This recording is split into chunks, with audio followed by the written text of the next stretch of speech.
네, 시청자 여러분 안녕하십니까. 오늘장 내일장 2부 순서를 이어가겠습니다. 지금 시간이 막 3시에 폐장을 눈 목전에 두고 있습니다. 오늘 우리 시장은 조정을 받았죠. 양시장이 모두 조정을 면치 못했는데요. 이제 막 장을 마쳤습니다. 2003포인트로 오늘 코스피는 마쳤네요. 0.87%가 빠지면서 17.6포인트가 하락한 상태입니다. 자, 코스닥도 역시 3포인트 정도 빠졌습니다. 541포인트로 장을 마치면서 550선 돌파까지는 조금은 숨고르기 하면서 시간을 둬야 되는 그런 양상입니다. 자, 시황센터를 연결해서 자세한 내용을 들어보도록 하겠습니다. 김혜영 캐스터입니다. 네, 시황센터 김혜영입니다. 3월 7일 마감 시황 살펴봅니다. 오늘 코스피 지수는 외국인가 기관의 매도 공세가 들어오면서 나흘 만에 하락 흐름 보였습니다. 이 삼성전자가 큰 폭의 내림세를 보이면서 대형 IT 주가 역시 약세 흐름이 두드러졌는데요. 이 가운데 오후장 들어서면서 낙폭이 더욱더 확대돼 장중 2000선이 붕괴되기도 했습니다. 그러나 막판 들어서면서 내림세가 조금 줄어든 모습입니다. 오늘 2000선 지켜내며 장마친 모습인데요. 코스피 마감 종가 살펴보겠습니다. 0.81%의 내림세 보이며 2004포인트에 장마쳤습니다. 이어서 코스피 수급 상황 살펴보겠습니다. 네, 오늘 코스피 시장에서는 기관과 외국인이 쌍끌이 매도 우위 나타내면서 지수의 하락 부추겼습니다. 반면 개인 쪽에서는 오늘 1,774억 원 매수 우위 나타낸 하루입니다. 이어서 코스닥 살펴보겠습니다. 오늘 코스피에 이어 코스닥 역시 내림세가 이어졌습니다. 최근 강세 흐름을 보였던 코스닥 지수, 오늘 외국인과 기관의 매도 공세 속에 내림세 강하게 이어졌는데요.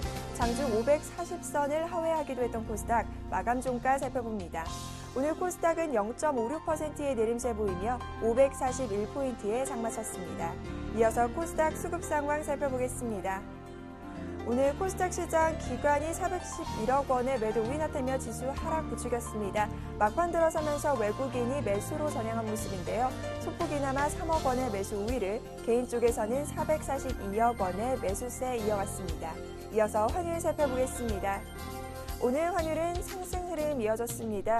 이 특별한 모멘텀은 부재한 가운데 주요국들의 통화정책 회의를 앞두고 어느 정도 관망세가 들어오면서 박스권 내에서의 상승 흐름이 이어졌는데요. 오늘 환율 마감 종가 살펴봅니다. 오늘 환율은 4원 50전의 오름세 보이며 1087원 10전에 장마친 모습입니다. 이어서 코스피 시가총액 상위 종목 살펴봅니다. 대장주인 삼성전자가 오늘 2%가 넘는 내림세가 이어졌습니다. 152만 원의 종가 기록한 모습이고요. 현대차와 기아차는 약세를 보인 반면 현대모비스는 외국인들 매수세 속에 상승 흐름이 이어졌습니다.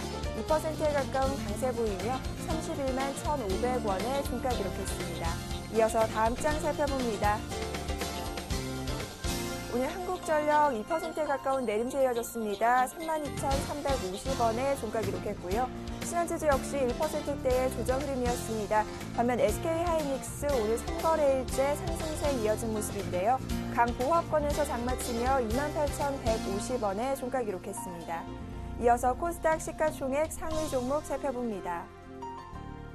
대장주인 CJ 옷쇼핑 오늘 1%대의 상승 흐름 보였습니다. 30만 7,800원의 종가 기록한 모습이고요. 파라다이스와 CJ E&M이 강보합권에서 장마쳤습니다. 반면 SK 브로드밴드는 약세 흐름 보이며 4,740원의 종가 기록했습니다. 이어서 다음 장 살펴봅니다. 오늘 다음은 약세 흐름으로 장마친 모습입니다. GS홈쇼핑이 1%대의 조정폭 보인 하루고요. SFA가 1%대의 내림세 보이며 58,600원에 CGN 오늘 4%에 가까운 조정 흐름 강하게 이어졌습니다. 63,000원의 종가 기록한 모습입니다. 이어서 오늘의 특징 업종 및 테마 종목 살펴보겠습니다.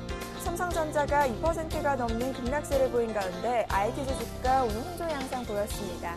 삼성전자 2%대의 조정세 보이며 152만 원의 종가 기록했고요.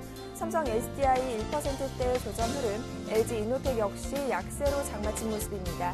다만 LG디스플레이만이 오늘 상승 흐름이 좋았는데요.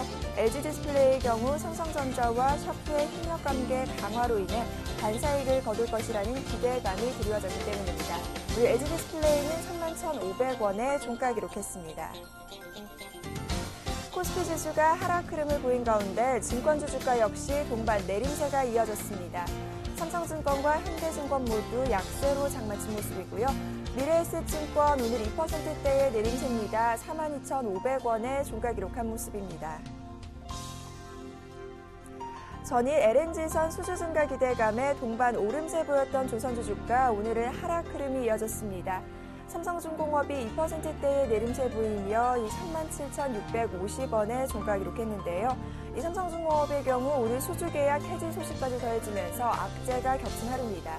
이어서 현대중공업이 약세 흐름, STX 조선해양 역시 3%대의 내림세 이어지면서 7,000원에 종가 기록한 모습입니다. 통신주 주가 오늘 외국인의 매수세가 몰리면서 상승 흐름 이어졌습니다. SK텔레콤이 1%대의 오름세 보이며 18만 4,500원에 종가 기록했고요. KT가 강보합권, LG플러스 막판 들어서면서 차익실현 매물에 하락 반전됐습니다. 약세 흐름 보이며 8,550원에 종가 기록한 모습입니다. 폴리실리콘 현물 가격이 상승세가 계속해서 지속될 것이라는 전망에 오늘 태양광 관련주 강세 보였는데요. OCI가 2%대의 상승 흐름, 반면 웅진에너지와 SFC는 막판 들어서면서 하락 반전된 모습입니다. 반면 오성 LST가 8%대의 급등세 보이며 4,650원에 종가 기록한 모습입니다. 민폐기 코스닥 시장 상장 첫날인 오늘 강세 흐름 보였습니다. 7%대의 강세 보이며 4,340원에 종가 기록한 모습입니다. 이어서 피델릭스 살펴보겠습니다. 메모리 반도체 전문 기업인 피델릭스 오늘 삼성전자 갤럭시 S4 수혜주 기대감이 더불어지면서 장중 신고가를 경신하기도 했는데요. 상한가로 장마친 모습입니다. 2,610원에 종가 기록했습니다. 지금까지 시황센터 김혜영이었습니다.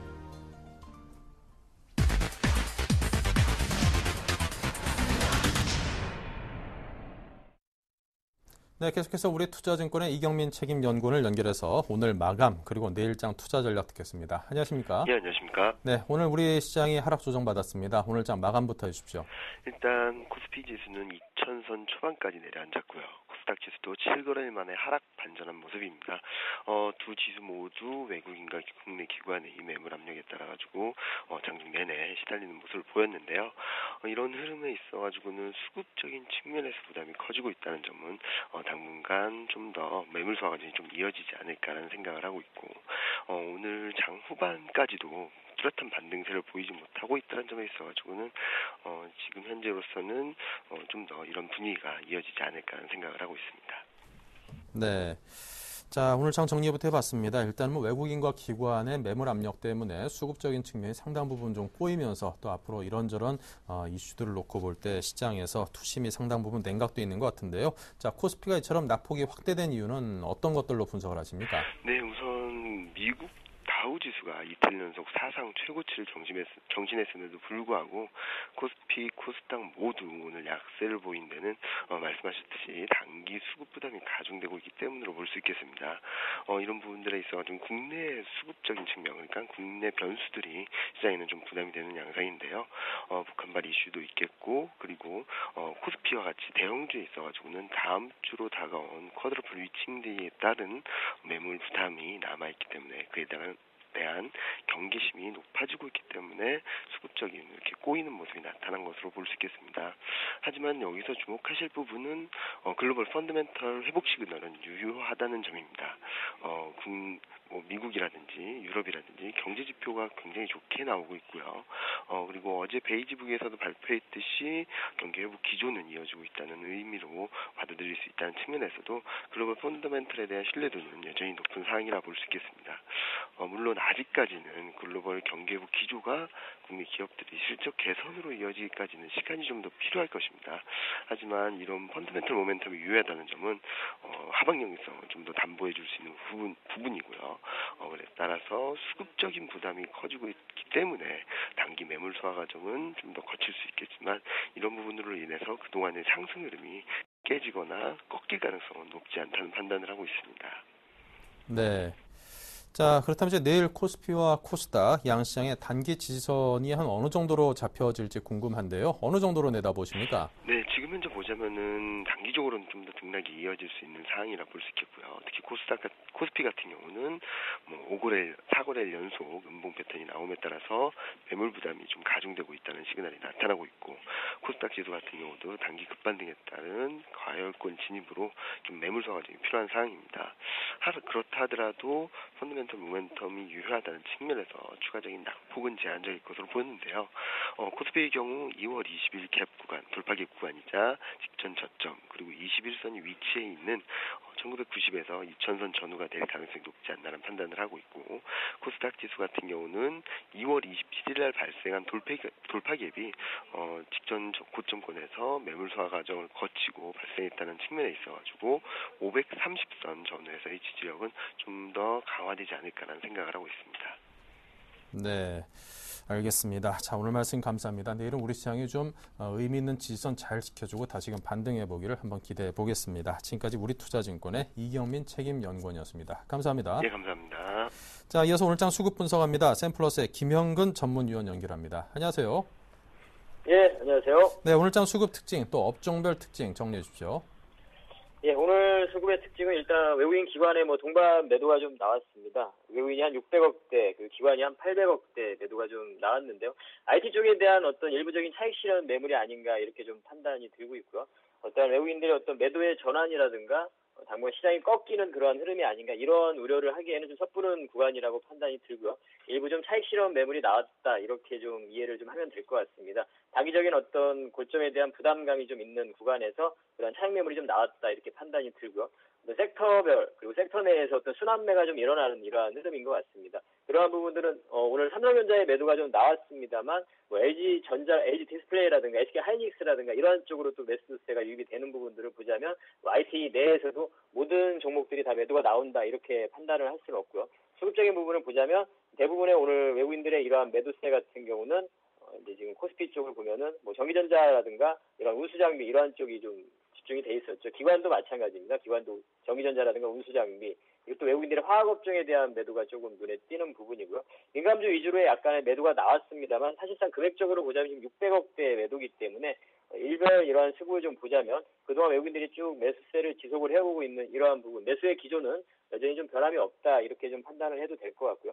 기관에 대한 매도 부분은 이제 투신에 대한 이러한 매도 부분이죠. 2000포인트 이상에서는 항상 나오고 있는 이러한 펀드 환매에 대한 그런 압박 부분은 분명히 가지고 있는 상태고요. 그러한 부분들은 우리가 다 소화를 하면서 지금 시장이 잘 흘러가고 있다고 판단을 하고 있고 일단 현재 지금 2000포인트 오늘 잘 지켜주는 모습이었고요. 2000과 2020포인트의 현 구간에서 약간 박스의 흐름을 좀 보여주고 있습니다. 앞으로 어떤 추가적인 하락보다는 지수는 약간은 좀 답보 상태의 흐름을 보여줄 가능성이 크다고 판단을 하는데요. 그러한 부분들은 오늘 IT 쪽의 어떤 일부 차익 실현 매물, 즉 삼성전자가 좀 하락을 하면서 지수가 좀 하락이 됐지만 사실상 이러한 흐름 속에서 우리가 지수가 상승했을 때는 또 상승하지 못하는 어제 같은 경우죠. 자동차주가 좀 큰 폭의 하락을 보여줬었는데요. 오늘같이 시장이 또 하락을 하는 구간에서는 자동차주가 방어를 또 해주고 있는 모습이죠. 현대모비스가 한 1.1% 이상 지금 상승을 하면서 마무리가 됐는데요. 그러한 모습들을 좀 보자면 이게 좀 순환이 되면서 지수는 좀 큰 폭의 하락 또는 큰 폭의 상승 이렇게보다는 좀 유지가 되는 흐름 속에서 현재 지금 순환되고 종목별로의 좀 대응이 우리가 유리한 그러한 장이 아닌가 좀 판단을 해봅니다. 지금 사실 우리가 지금 지수 차트를 좀 보시면 잠깐 지수 차트를 좀 보시면서 말씀드리도록 할 텐데요. 현재 지금 업종 차트를 좀 보면은 코스피 차트를 보면 월봉상에서 좀 보도록 하겠습니다. 상당히 좀 견조한 그런 상승을 좀 보여주고 있다고 판단을 하고 있고요. 그동안 지금 해외 시장과의 디커플링의 현상 속에서 사실상 만약에 우리 시장이 커플링이 됐다면 이런 고점이 있는 지금 2200포인트까지도 상승을 했어야 되는 시장이죠. 그러한 흐름은 약간 디커플링의 그런 흐름 속에서 거기에 못 미치는 흐름이 나타나고 있습니다. 하지만 이러한 흐름은 저는 개인적으로는 좀 가능하다고 생각을 하고요. 물론 이 시간적인 부분은 좀 걸릴 수 있겠으나 이러한 진통 과정이라든가 이런 부분을 거치고 나면서 충분히 상승이 가능하다고 좀 판단을 하고 있고 그 부분은 이제 코스닥 쪽도 마찬가지인데요. 코스닥 차트도 여러분도 지금 최근에 많이 보셨겠지만 상당히 장기간의 어떤 박스 상단부에 온 상태입니다. 사실상 시장의 위치는 어떠한 차익 매도 욕구라든가 매도 욕구가 상당히 가지고 있는 그러한 시장의 위치입니다. 그렇기 때문에 약간의 좀 주춤하는 모습만 나타나도 매도가 좀 나타나는 그런 현상이 나타날 텐데요. 그 부분은 저는 뭐 개인적으로 좀 조정받는 그런 구간이라고 생각을 하고 조정받을 때 잘 편입할 수 있는 구간이라고 생각을 하고요. 아까 말씀드린 대로 현 구간에서는 어떤 시장의 단기적인 그러한 고점에 대한 부담감이 있기 때문에 지수에 대한 그러한 시장에 대한 대응보다는 종목별로의 대응이 훨씬 더 유리한 그러한 장이라고 판단을 해봅니다. 네, 그동안 이제 글로벌 증시하고의 디커플링 현상만 없었다라면 코스피 기준에서도 전고점 정도 이미 도달했던가 좀 뚫고 올라갈 수도 있지 않았었을까 하는 그런 좀 아쉬움이 남는 대목입니다. 자, 오늘 장에서 업종별 특징이라면요? 예, 그래서 이제 업종별로 좀 말씀을 드리면 일단은 뭐 전기전자 쪽에 뭐 업종이 가장 오늘 눈에 띄는 부분인데요.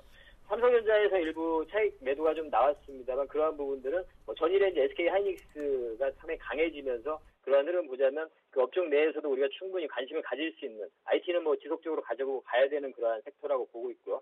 이따가 뭐 종목을 언급을 해드리겠지만 현재 뭐 SK 하이닉스라든가 뭐 LG전자라든가 이런 쪽 충분히 뭐 매수가 가능한 그러한 IT 종목이라고 좀 판단을 하고 있고 그리고 이제 또 한 가지 특히 IT 쪽에서 한 가지 좀 언급을 해드리고 싶은 부분은 제가 이번 주 들어서 좀 말씀을 드리는 건데 IT 부품 관련해서 갤럭시 S4라는 출시가 되는 그 부분 모멘텀을 가지고 상당히 많이 올라온 고가를 형성한 그러한 종목들에 대해서는 보유자들 같은 경우에는 뭐 보유 전략이 유효하지만 실제 이제 신규 매수 관점에서는 조금은 자제를 해야 되는 구간이라고 생각을 합니다. 갤럭시 S4 출시 모멘텀을 가지고 올라온 종목들은 다음 주 목요일 날 그 스펙 발표를 하게 되는데요. 그 부분 시점이 거의 이제 또 고점 구간을 형성할 수 있는 그런 구간이 될 거라고 판단이 되기 때문에 신규 매수 관점에서는 고점을 또 형성을 하고 있는 많이 올라온 그러한 종목들의 부품주들, IT 부품주들은 조금은 자제를 해야 되는 구간이라고 판단을 좀 하고 있습니다. 이 화학업종에 대해서는 중국의 뭐 소비 관련 오늘은 조금 약간 약세를 좀 보여줬습니다만 뭐 화장품 관련 쪽이라든가 그리고 이제 그 소비 관련해서 종목으로 언급을 해드리자면 뭐 락앤락이라든가 코스맥스라든가 한국콜마라든가 이러한 종목들 지속적으로 좀 관심을 가져야 되는 그러한 시기임을 다시 한번 계속 말씀을 드리고요. 그리고 태양광 쪽에 대해서도 최근에 2월 달부터 계속 지속적으로 말씀을 드리는데요.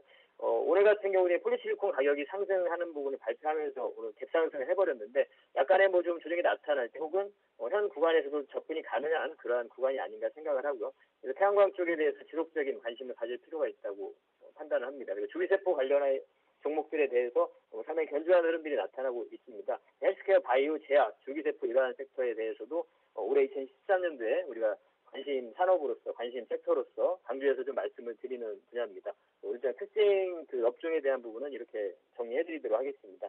네, 전기전자, 화학, 줄기세포 관련주에 대해서 들어봤고요. 자, 그렇다면 오늘 장 특징주는요?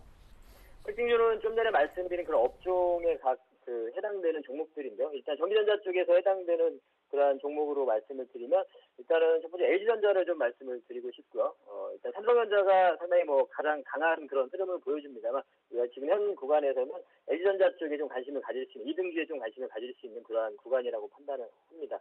현재 지금 스마트폰 시장 점유율이 계속 확대가 되고 있습니다. 현재 지금 오늘 사실은 좀 운동이 나왔을 때가 좀 매수할 수 있는 좋은 자리였다고 판단을 합니다. 그래서 제가 아까 원고를 드린 거는 장 마감 전에 아까 드렸었는데 오늘 뭐 종가상으로 편입이 가능하다고 생각을 합니다. 그래서 내일 뭐 시장에서 바로 매수 뭐 하셔도 무방하다 이렇게 좀 말씀을 드리고 싶고요. 그리고 이제 화학업종 아까 관련해서 그런 중국의 소비 관련한 종목 쪽으로 해서 락앤락이라는 종목으로 이 종목 또한 현재 지금 장기 평선을 돌파하고 나서 어떤 상단 부위에서 매물 소화 과정을 좀 보여주고 있다고 판단을 하고 있습니다. 앞으로 이제 중국의 내수 부양의 가능성 이러한 부분이 바로 동사의 실적 개선으로 연결이 될 거라고 판단을 하기 때문에 이 종목 또한 뭐 내일 바로 관심을 가지시고 좀 매수가 가능하다고 좀 판단을 하고 있고요. 이런 특징주들로 소개를 해드립니다. 관심 종목으로 말씀을 드리도록 하겠고요.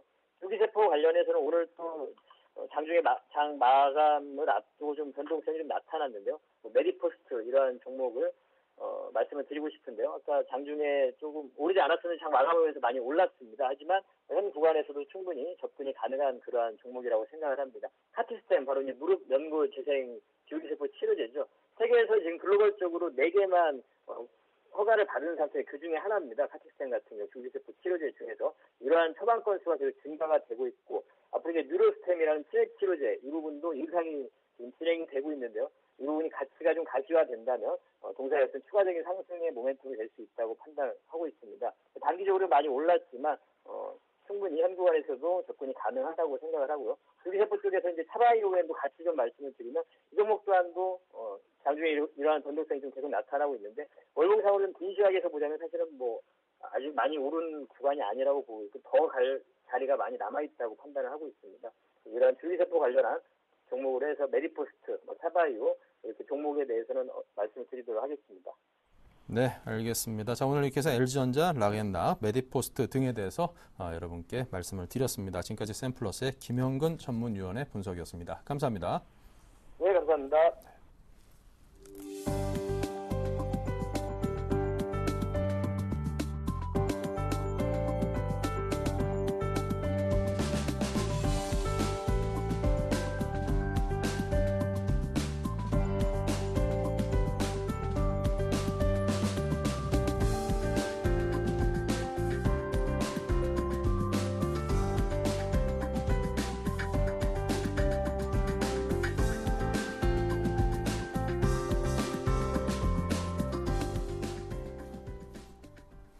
네, 내일장 다이렉트 전략 이어가겠습니다. 내일장에서 여러분께서 또 성공하실 수 있도록 도움을 드려야겠죠. 오늘은 대신증권 안산지점의 성동경 대리, 동양증권 도남지점의 김주선 대리와 함께합니다. 어서 오십시오.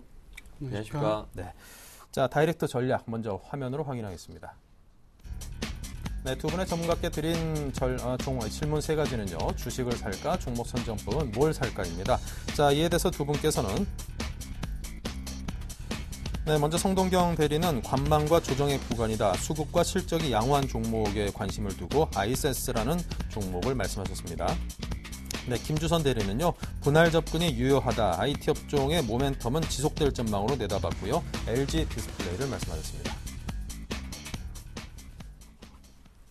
네, 먼저 주식을 살지 말지에 대한 이야기부터 하겠습니다. 성동경 대리께서는 관망과 조정 구간이라고 말씀하셨는데 그러니까 사지 말라는 말씀인지 일단은 듣고 싶습니다.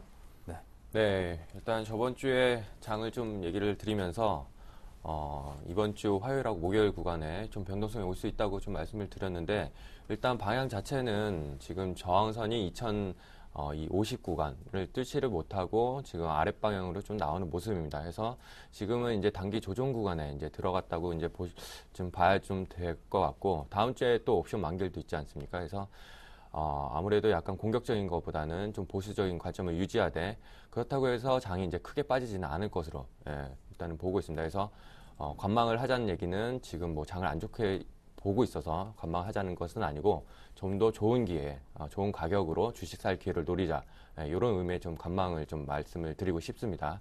그래서 지금 보면은 주로 오늘 이제 다음 주 장은 어떻게 될 것인지는 차트를 보면서 주로 좀 얘기를 해보도록 하겠습니다. 일단 지금 보시는 차트는 지금 코스피 차트입니다. 그래서 지금 굵게 보이는 이 보라색 실선이 지금 주요 저항대를 나타내고 있는데요.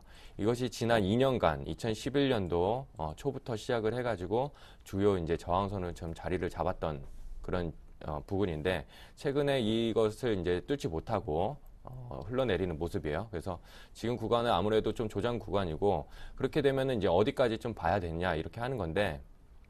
일단은 지금 일봉상으로 좀 보면은 20일 이평선하고 60일 이평선이 한 1990에서 80 구간에 위치를 하고 있습니다.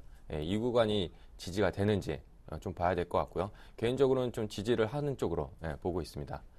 다음 보시는 차트는 종합주가지수 이제 주봉입니다. 그래서 지금 그 얘기를 하는 거는 지금 주봉상으로 봤을 때 60주봉 구간이 지금 굵게 보이는 이 연두색 선입니다. 그래서 지난 이제 1월, 2월 초 이때 좀 주요 지지 구간으로 이제 자리 잡았던 구간이거든요. 지금 주봉으로 보면은 이 구간이 지금 1950인데 이번 조정은 뭐 많이 나오면은 이제 1950 지지까지 할 수 있겠지만은 저는 그 위에서 1980, 90 정도에서 좀 멈추지 않을까 좀 보고 있고요. 그 다음에 다음 보시는 거는 이제 주가가 이제 좀 빠지면서 미국은 신고가를 기록했는데 우리나라 이제 디커플링이 되면서 좀 우려하시는 분들이 있습니다. 그래서 북한 지정 확정 리스크도 있고요. 해가지고 좀 우려를 해가지고 좀 팔아야 될 시기가 아니냐 이렇게 물어보시는데 일단 보면은 크게 기술적으로는 아직 이렇게 좀 우려할 만한 신호는 나오지 않고 있습니다. 제가 계속해서 말씀드렸던 이 구간들 60일 이 연두색 이평하고요, 120일 이 이평선 이 구간이 점차적으로 이렇게 좀 간격이 넓어지는 모습을 볼 수 있거든요. 이럴 경우에는 주로 상승 추세가 대세 상승 추세가 나올 수가 많았기 때문에 아직은 그런 것이 유효하다. 지금 보면은 밑에 보이는 이 분홍색 200일 이평선도 지금 우상향으로 지금 틀려는 모습을 보이기 때문에 지금 전체적으로 일봉상으로는 이동평균선이 다 정배열을 완성했다. 이렇게 보기 때문에 기술적으로는 지금 단기 조정 구간이지만은 매수 기회를 노릴 수 있는 구간이다. 네, 이렇게 보고 있습니다. 그리고 좀 강조하고 싶은 거는 코스피뿐만이 아니고 지금 제가 좀 주목을 하는 거는 이 코스닥 시장입니다. 그래서 스몰캡에 굉장히 좀 집중을 해야 될 것 같은데 개인적으로 작년 연말부터 해가지고 우리나라 장이 슈퍼 사이클, 그러니까 예상치 못한 강세장이 올 수 있다고 봤는데 아무래도 좀 시작을 이쪽 코스닥 쪽에서 먼저 시작하지 않을까. 예, 그런 좀 가능성도 지금 저는 개인적으로 염두를 좀 해두고 있습니다. 그래서 지금 보면은 거의 뭐 짧게는 2, 3년, 길게는 5년 동안 계속해서 이 550을 넘지 못하고 하고 있는데 그래서 이번에도 그러는 거 아니냐라는 고객님들의 전화, 뭐 문의사항을 많이 받습니다. 개인적으로 이번은 좀 다를 것이다라고 좀 보고 있고요. 위쪽으로, 예, 결론적으로는 좀 보고 있는데 지금 보게 되면은 보시는 차트가 코스닥 주봉입니다. 예, 이평선들이 이 끝자락을 보면은 최근 이평선들이 굉장히 밀집을 하신 것을 볼 수가 있습니다. 그리고 다음 보시는 게 이제 월봉인데 월봉도 지금 굉장히 이평선이 밀집을 해 있거든요. 보통 이렇게 이동평균선들이 밀집을 했다는 얘기는 위든 아래든 변동성이 확대될 수 있다는 구간입니다. 예, 저는 그 변동성이 위로도 보고 있고 그 이유는 저번 주 말씀드렸던 것처럼 새 정부가 들어서면서 중소기업을 중견기업으로 만드는 그런 정책적 과정들 그리고 실적으로 뒷받침되는 코스닥 그 중견기업, 중소기업들 이런 것들 위주로 해가지고 앞으로는 좀 이쪽으로 많이 집중을 해야 되지 않을까 이렇게 보고 있습니다. 네. 자, 이렇게 해서 일단은 송동경 대리와 함께 했고요. 자, 김주선 대리님께서는 주식을 살까요라는 질문에 대해서 분할 접근은 가능하다. 그만큼 좀 조심스럽게 하자 이렇게 이해해 보면 될 것 같습니다. 예, 일단은 송동경 대리님께서 그 차트에 대한 부분이나 뭐 조금 그런 이제 기술적 분석을 지금 많이 해주신 것 같아서 저는 좀 이제 좀 펀더멘탈의 기본에서 좀 말씀을 드려보면은 저는 일단은 이제 분할 접근 유효라는 말씀을 드렸는데 기본적으로 뭐 큰 폭의 조정이 있을 거라고 생각하지 않고 다만 기간 조정 국면은 당분간 지속될 수 있다고 보고 있습니다. 이유는 이제 추가 모멘텀이 나와야지 2030에서 50선을 뚫고 올라갈 수 있는 힘이 있는데 사실 그것까지는 3월달 중에 바라기는 일정상 쉽지 않을 것 같고요. 좀 예전에 말씀드렸던 3월 27일 날 미국 시캐스터 관련된 부분이나 혹은 3월 중반에 또 이탈리아 총선 관련된 부분 그리고 중국 양회라 그러죠. 3월 18일까지 일정상 계속되기 때문에 뭐 그 부분 세 부분의 이벤트가 어떻게 일어나는지를 좀 살펴볼 필요가 있을 것 같고요. 하지만 결론적으로는 그 미국이 주도하는 글로벌 경기 회복이 계속될 것이라고 보고 있습니다. 그렇기 때문에 주식들 같은 경우는 분명히 올라가는 주식들은 계속 나올 것이라고 보고 있고 다만 그 이제 업종별 차별화가 계속 지속될 것이라고 보고 있습니다. 지금 3일 동안에 많이 올라왔다고 하지만은 자동차 업종 같은 경우는 오히려 조정을 받았거든요. 그렇기 때문에 뭐 업종이나 종목들을 잘못 이제 선택하는 경우에는 계속 소외받을 수 있기 때문에 주의를 하셔야 되실 것 같고 일단 미국에서 이제 일주일 계속 발표가 되고 있는 ISM 제조업 지수라든지 주택 지표, 핵심 자본제 이런 지표들을 제가 주목을 하고 있는데 주택 지표 같은 경우는 이제 좋아지면은 이제 소비가 당연히 증가하는 부분을 수반할 수밖에 없습니다. 그렇기 때문에 미국 소비에 대한 부분도 지속적으로 개선되는 모습이 나올 것이라고 예상을 하고 있고 핵심 자본제 주문이라는 지표가 있는데 이 지표 같은 경우도 그 설비 투자, 미국 제조업 설비 투자에 관련된 부분을 우리가 짐작해 볼 수 있는데 상당히 계속 좋은 모습이 나오고 있습니다. 그리고 지금 가장 중요한 거는 미국 지수도 안 빠지는 이유는 이거죠. 경기 둔화가 될 경우에는 분명히 벤 버냉키 회장이 경기 둔화 시에는 양적 완화가 계속되고 다른 정책적으로 계속 올릴 수 있다는 그런 기대가 시장에 안정감을 주고 있다고 판단이 되고 있습니다.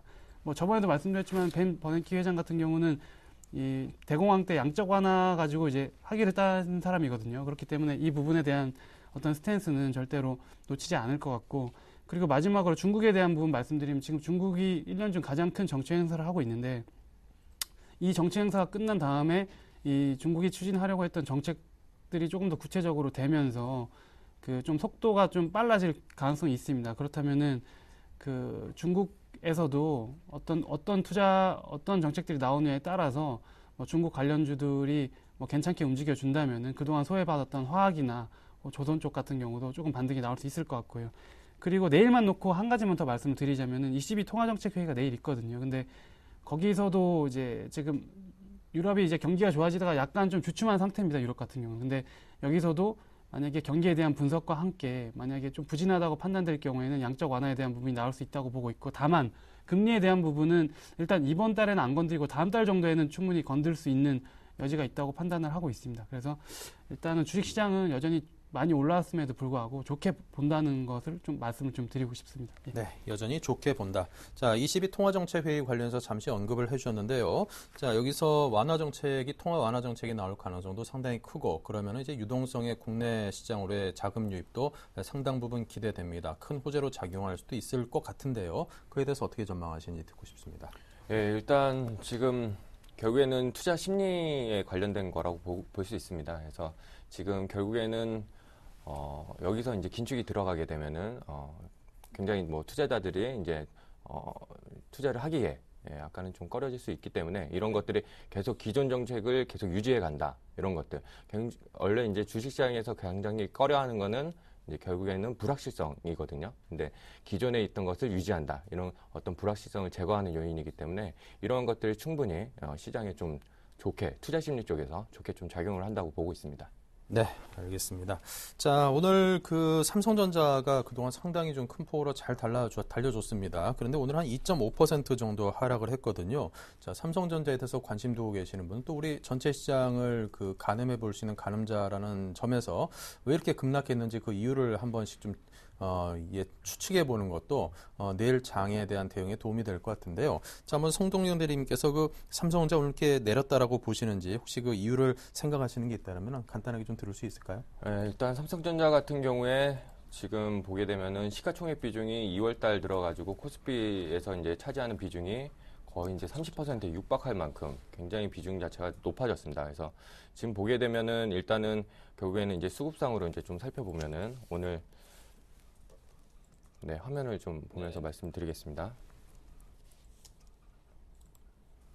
네, 지금 결국에 지금 수급에서 나타날 수가 있는 건데, 지금 투신 결국에서 지금 주요 들어오는 것은 이제 외국인 쪽이고요. 지금 파는 곳은 이제 투신 쪽이거든요. 그러니까 이런 것들이 지금 엇갈리고 있는 주요 매수 주체들의 이 행태들, 그러니까 외국인은 지금 사고 있는데 전체적으로 투신은 이제 지금 2000선 위에서 환매 압력을 받고 있는 거죠. 결국에는 이런 환매 압력 때문에 좀 매도가 좀 크게 나왔다. 예, 이렇게 좀 볼 수 있고, 결국에는 그런 시가총액 비중이 많이 높아졌기 때문에 삼성전자가 움직임이 이제 장의 움직임과 직결된다. 예, 이렇게도 좀 볼 수 있겠습니다. 네, 김주선 대리님께서는요? 일단 수급적인 부분을 말씀해 주신 것 같은데, 저는 이제 일단 어제 있었던 이제 일이죠. 샤프하고 이제 삼성전자하고 손을 잡아서 샤프의 대주주 다음으로 이제 높은 지분을 삼성전자가 취득하게 됐거든요. 근데 그 부분 때문이라고 생각할 수도 있겠지만은 저는 일단 그 부분 때문 아니라고 보고 있고요. 그리고 지금 삼성전자는 이제 어쨌든 간에 우리나라 시장 하면은 삼성전자가 거의 20% 가까이 시가총액을 차지하고 있기 때문에 이 부분 우리나라 시장이 기간 조정 국면에 들어가면서 차익 매물이 나왔고, 그리고 저는 이런 부분 좀 다르게 이런 부분도 생각하는 게 3월 14일 날 갤럭시 4가 지금 이제 예정이 되어 있거든요. 그래서 그 모멘텀으로 어떻게 보면 140만 원부터 155만 원까지 달려왔는데, 일단 좀 확인을 하고 가자는 심리가 분명히 있는 것 같습니다. 갤럭시 4에 대한 뭐 스펙이나 이런 부분이 있지만은 과연 그 굉장히 웰메이드라고 이제 불리우는 갤럭시 3를 능가할 것인가, 아니면은 갤럭시 3 정도의 어쨌든 퍼포먼스가 나올 것인가, 이거에 대한 의심이 없을 수는 없거든요. 그래서 이런 부분에 대해서 좀 확인을 하고 다시 들어가자라는 좀 그 수급 주체들의 선택이었다고 보고 있고, 또 지금 관련해서 삼성전자 IT 부품주들이 굉장히 올라가다가 최근에 이제 조정 국면, 사실 뭐 조정보다는 기간 조정 국면으로 봐야 될 것 같은데요. 이런 부분도 조금 더 확인을 하고 가자는 심리가 반영이 됐지 않나 싶고, 다만 조금 더 예측을 해보자면은 일단 우리나라에서 숫자가 유의미하게 계속 나오는 업종은 IT 핸드셋 중에서도 삼성과 LG 쪽 그 회사들이거든요. 그래서 이 부분은 뭐 조정 잘 될 가능성이 상당히 많기 때문에 일단 어느 정도의 조정 후에는 뭐 좀 비중을 늘리거나 오히려 좀 더 공략을 해볼 수 있는 기회가 될 수 있을 것이라고 판단을 하고 있습니다. 예. 네. 자, 이제 뭐 시장의 큰 화두가 좀 갤럭시 S4인 것 같습니다. 빨리 좀 나와가지고 우리 시장에서 소비자들이 또 투자자들이 갖는 관심에 대해서 좀 궁금증을 풀어줬으면 좋겠고요. 자, 지금 세계 증시가 강세를 띠임에도 불구하고 우리 증시는 보조를 맞추는 데는 좀 실패하고 있는 양상입니다. 디커플링 현상이라고도 부르는데요. 이런 디커플링 현상이 앞으로도 지속될까요? 네, 일단은 지금 단기 조정 구간이라고 보고 있고 그 구간이 만약에 길어지게 된다면은 한 2주에서 3주 정도 좀 생각을 좀 하고 있는데 아무래도 미국과 연계를 했을 때는 디커플링이 계속될 수 있다. 예, 이렇게 보고 있고 오히려 지금 주목을 해야 될 거는 이제 중국 쪽을 좀 주목을 해야 될 것 같습니다. 그래서 미국과는 디커플링이 되지만은 중국이 최근 이제 정책적 뭐 회의에 들어가면서 결국에 양도세 얘기가 나오면서 부동산 쪽하고 이제 금융 쪽이 이제 빠졌는데 이런 쪽은 우리나라랑 같이 가는 그런 커플링 장세, 중국과는 커플링 장세, 미국과는 디커플링 이런 식으로 좀 가고 있는 것 같은데요. 결국에는 중국에서 그 양도세 얘기가 나오자마자 경기 민감주인 뭐 철강이라든지 화학, 조선주들 이런 것들이 좀 많이 빠지기 시작을 했었거든요. 그래서 우리나라가 이제 미국과도 이제 좀 같이 상승을 하기 위해서는 이런 중국 쪽에서 좀 상승 모멘텀이 한 번쯤은 나와줘야 된다. 이렇게 좀 보고 있습니다. 네, 자 디커플링의 지속 여부에 대해서 의견 들려주십시오. 예, 좀 최근에 디커플링은 이제 환율 부분이 저는 굉장히 컸다고 생각을 하고 있는데 특히 일본 엔화 관련된 부분이 굉장히 컸죠. 엔달러 환율이 이제 95엔 혹은 이제 100엔까지도 예측이 되면서 일본 증시하고 굉장히 그 디커플링이 일어나면서 해외하고 상관없이 우리는 좀 약세가 나왔는데 우리나라 회사들이 기업들이 일본하고 경합도가 높기 때문이겠죠. 근데 일단은 일본 엔화가 92엔에서 지금 92엔에서 93엔에서 안정되는 모습이 나오고 있기 때문에 이 부분이 이제 어느 정도 상쇄가 되고 있고 그 중국 같은 경우가 이제 화학이나 철강 쪽에 영향을 주는 많이 크게 주는데 중국 양회 이후에 이 부분이 조금 더 구체적으로 된다면 반등이 나올 수도 있다고 보고 있기 때문에 키 맞추기 양상으로 결국엔 가지 않을까 저는 생각을 하고 있습니다. 예. 네, 알겠습니다. 결국에는 키 맞추기 양상으로 간다. 결국에는 보조를 함께 맞출 수 있을 것이다라는 그런 전망을 해주셨습니다. 자, 다음은 종목 선정법입니다. 성동경 대리께서는 수급과 실적이 양호한 종목을 꼽으셨네요. 네, 일단 결국에는 이제 뭘 사느냐, 그러면은 이제 좋은 가격대에서 무엇을 사느냐 하는 건데 결국에는 이제 두 가지거든요. 이제 낙폭과대를 사느냐, 아니면 가는 종목을 잡느냐. 라고 하는 건데 지금 장세는 가는 종목을 좀 잡는 장세인 것 같고요. 낙폭 단순 가격 매력만 있는 종목보다는 이런 수급적인 면이나 아니면은 뭐 실적이 양호하다든지 이런 모멘텀들이 이제 좀 살아있는 종목들을 좀 집중을 해야 될 것 같습니다.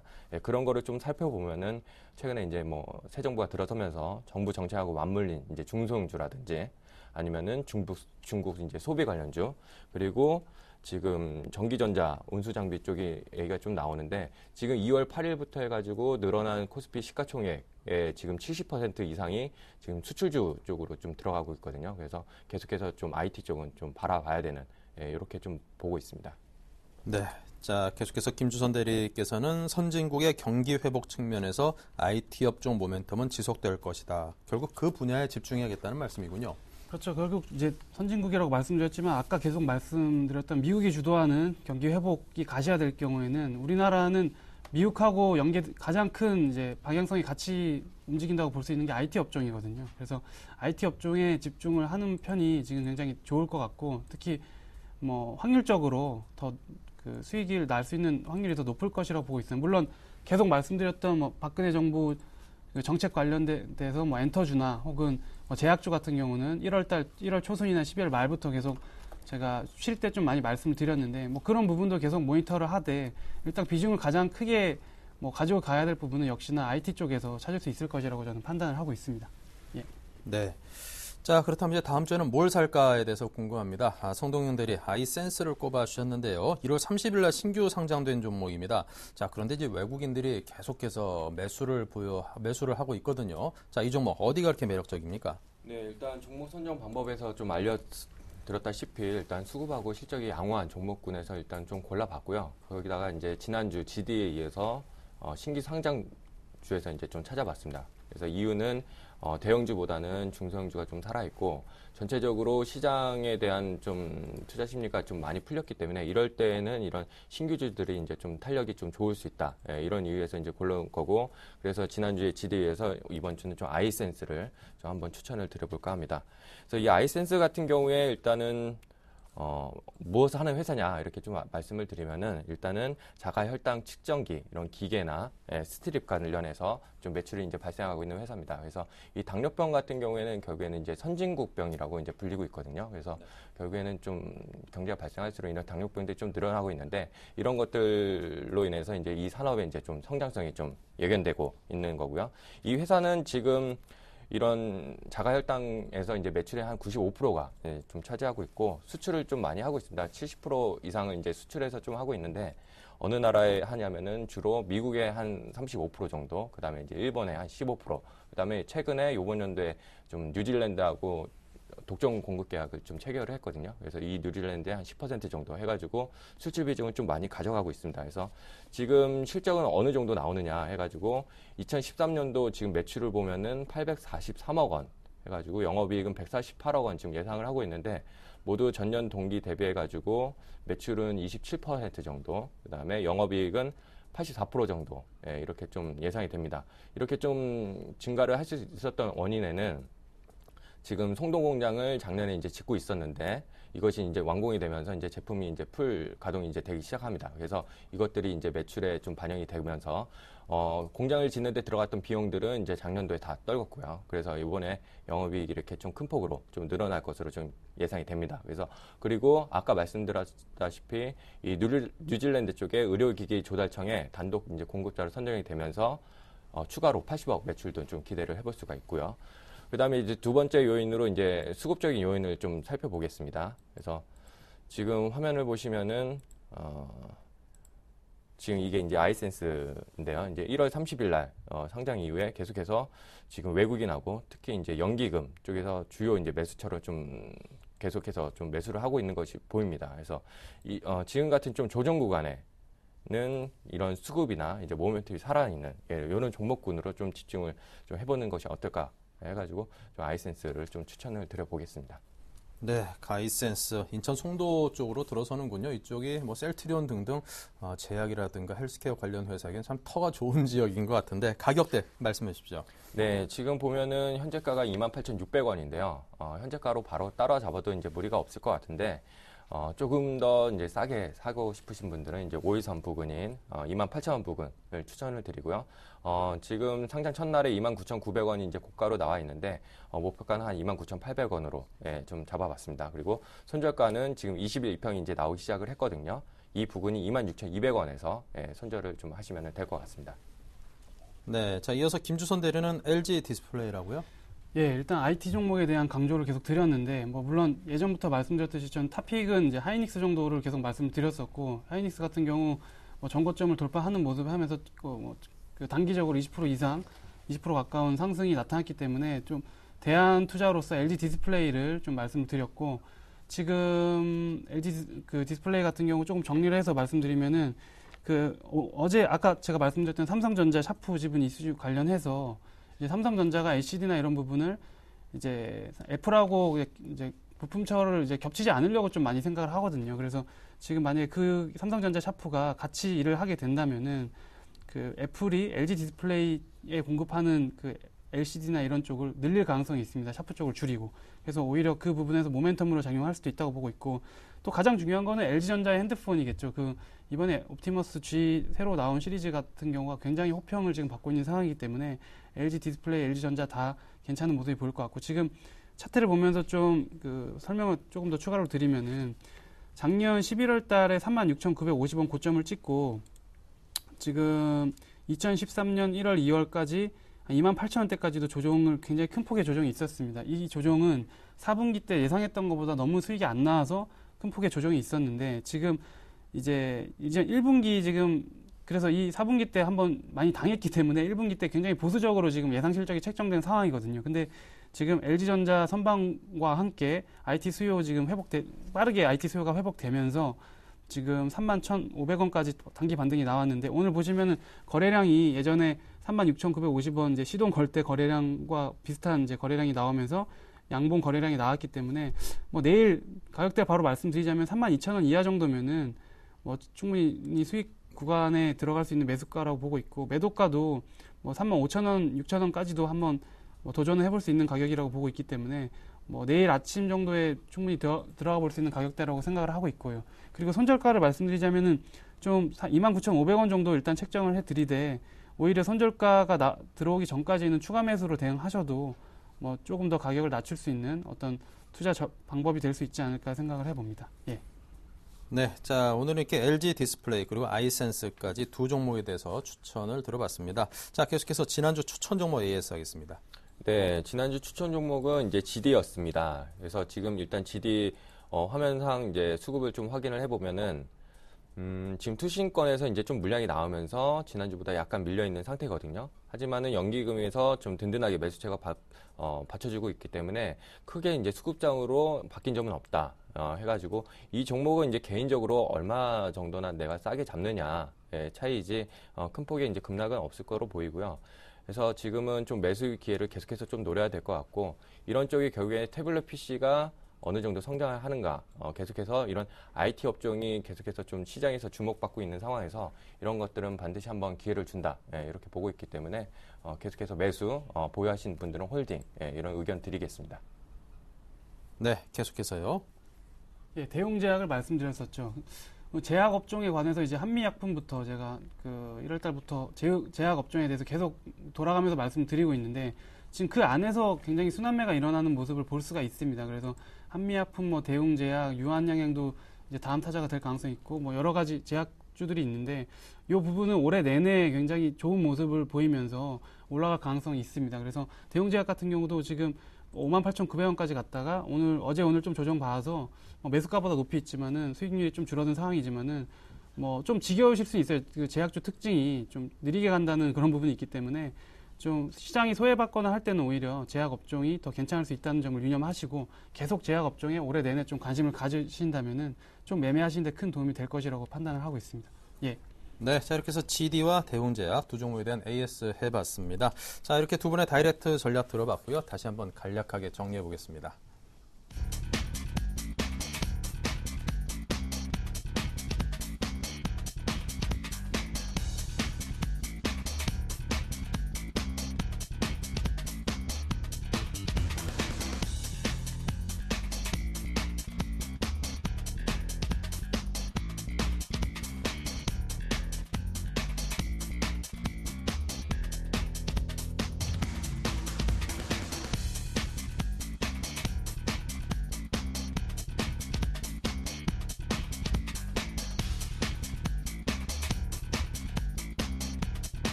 네, 자 이렇게 해서 송동경 대리, 김주선 대리 두 분의 전문가와 함께 오늘 다이렉트 전략을 짜봤습니다. 업종에 대한 또 시장에 대한 그리고 특히 종목에 대한 추천까지도 드렸으니까요. 여러분께서 내일부터 장에 대응하는 데 크게 활용을 해보시기 바랍니다. 오늘 말씀 감사합니다.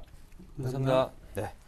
자, 이래저래 오늘 우리 시장 좀 조정을 받아서 서운하긴 합니다. 하지만 그동안 잘 달려줬기 때문에 이게 계속 달릴 수만은 없는 것이죠. 잠시 숨고르게 있어야 될 시점이라는 시점에 다가온 조정이라서 그다지 뭐 불안하게 와닿지는 않습니다. 우리 기업들이 그동안 상당히 어려웠습니다만 특히나 이제 코스닥이라든가 IT 부품주라든가 그런 일부 매기가 쏠리는 종목에 한해서 보면은요, 기업의 실적도 상당히 좋아지고 또 그것들이 이제 수급적인 측면에서 상당히 개선되는 양상이 쭉 지속되기 때문에 우리 증시의 상승 에너지는 아직까지도 충분하다고 여겨집니다. 너무 겁내지 마시고요. 내일 시장 다시금 반등을 기대해 보겠습니다. 내일 뵙겠습니다.